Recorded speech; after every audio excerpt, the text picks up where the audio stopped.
स्वागत है आप सभी का GTV इंडिया न्यूज़ पर। आज हम आपको रूबरू कराएंगे एक ऐसी शख्सियत से जो शामली जनपद की पूर्व जिला पंचायत अध्यक्ष इनकी पत्नी रही है और वर्तमान समय में अब ये है राष्ट्रीय लोकदल से विधानसभा चुनाव लड़ने के प्रबल दावेदार हैं।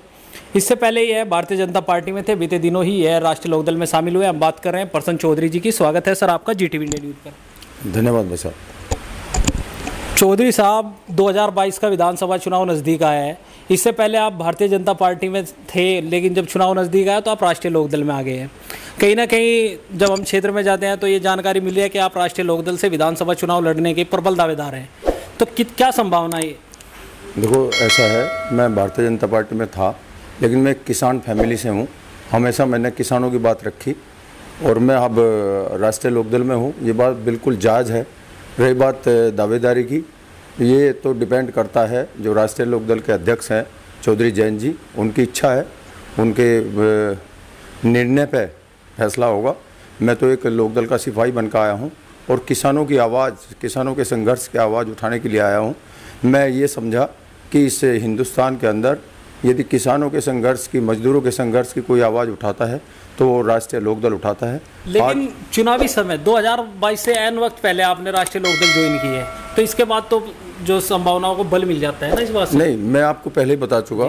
तो मैं पहले से किसान फैमिली से हूँ और मैंने किसानों की आवाज़ वहाँ भी उठाई और यहाँ भी किसानों की आवाज़ के लाया। वहाँ ऐसा मुझे महसूस हुआ अब कि किसान वर्ग की उपेक्षाएं हो रही थी। जैसे यहाँ गन्ने का क्षेत्र है, गन्ने का पेमेंट उन्होंने जो 14 दिन का वादा करा था उसमें 14 महीने भी हो गए, गन्ने का पेमेंट नहीं हुआ। गन्ने का भाव इस सरकार ने 4 साल से कोई नहीं बढ़ाया। और भी दूसरी समस्याएं हैं, जैसे बिजली की है। बिजली का जो पर यूनिट रेट है वो यहाँ यूपी में बहुत ज़्यादा है, लगभग 180 रुपये के आसपास है, जबकि हरियाणा में 35 रुपये है। ये किसान की कमर तोड़ रहा है। जो डीजल पेट्रोल के इन्होंने रेट बढ़ा रखे हैं उससे भी किसान की कमर टूट रही है। तो इस टाइम किसान बिल्कुल दुर्दशा उसकी हो रही है। उत्तर प्रदेश में पहली दफ़ा ऐसा हुआ है कि किसान वर्ग परेशान है। चौधरी साहब, किसान आंदोलन लंबे समय से चला है। पश्चिम उत्तर प्रदेश का ये शामली आपका जनपद है, तो यहाँ पर कहीं ना कहीं किसानों बाहुल्य क्षेत्र है और किसानों का यहाँ पर प्रभाव भी रहा है राजनीतिक रूप से भी। तो इस आंदोलन से कितना प्रभाव यहाँ की राजनीति पर आप देख रहे हैं? बहुत बढ़िया बात आपने पूछी है। देखो, जो भी आंदोलन होता है उसमें जागरूकता आती है। यहाँ का किसान बिल्कुल बोल नहीं रहा था, लेकिन अब जागरूक होकर अपनी मांग उठा रहा है। और जितने भी किसान हैं, राष्ट्रीय लोकदल भी उसमें है, सम्मिलित है। ये सब किसानों के साथ हैं और किसानों के संघर्ष की आवाज़ उठा रहे हैं। और किसान यूनियन, जो मुद्दे किसान यूनियन के हैं, उनका समर्थन राष्ट्रीय लोकदल करता है। एक सवाल आपसे लेंगे क्योंकि ये इनका प्रभावी क्षेत्र भी है। दंगा भी इस क्षेत्र में हुआ था 2013 के, जो मुजफ्फरनगर दंगों की आंच इस क्षेत्र तक भी आई थी।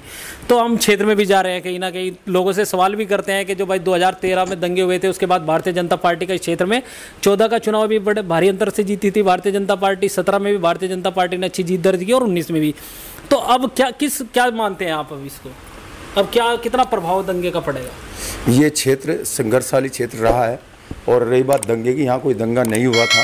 छुटपुट घटनाएं कुछ हो जाती हैं, लेकिन कुछ धर्म के ठेकेदार ऐसे होते हैं जो इन सीधे साधे लोगों को बांट देते हैं। और यहाँ ये क्षेत्र ऐसा नहीं है, आपस में भाईचारा यहाँ पहले भी था, अब भी है और आगे भी रहेगा। और राष्ट्रीय लोकदल का मिशन है कि भाईचारा बढ़ाओ। ये कुछ लोग होते हैं जो धर्म के ठेकेदार बन के और आपस में इन्हें भिड़ा देते हैं, ऐसा कुछ नहीं है। और ये क्षेत्र हमेशा, पहला भी इसका इतिहास रहा है, हिंदू मुस्लिम दोनों मिलकर काम करते हैं। और अब की बार भी भाईचारा बढ़ेगा, भाईचारा बढ़ रहा है और सब लोग साथ आ रहे हैं। और ये जो धर्म के ठेकेदार बैठे हुए हैं, जो इन्हें बांटना चाहते हैं, इनके बांटने से ये लोग नहीं बटेंगे। 2013 के मुजफ्फरनगर दंगों से पहले चौधरी साहब, पश्चिम उत्तर प्रदेश में कहीं ना कहीं जो किसान और मुस्लिम मिलकर राष्ट्रीय लोकदल को मजबूती देते थे। लेकिन 2013 के बाद राष्ट्रीय लोकदल की हालत ख़राब है और उनके अपने जो चौधरी अजीत सिंह जी भी मुजफ्फरनगर से हार गए और जयंत चौधरी जी भी बागपत से हार गए। तो इस चुनाव में क्या समाजवादी पार्टी के सारे संभावनाएं हैं? कुछ नहीं, मैं कह रहा हूँ दंगा यहाँ कुछ नहीं था। नहीं, 2013 के उसके बाद तो नहीं, कोई दंगा नहीं था। वो लोगों ने दंगा बनाया।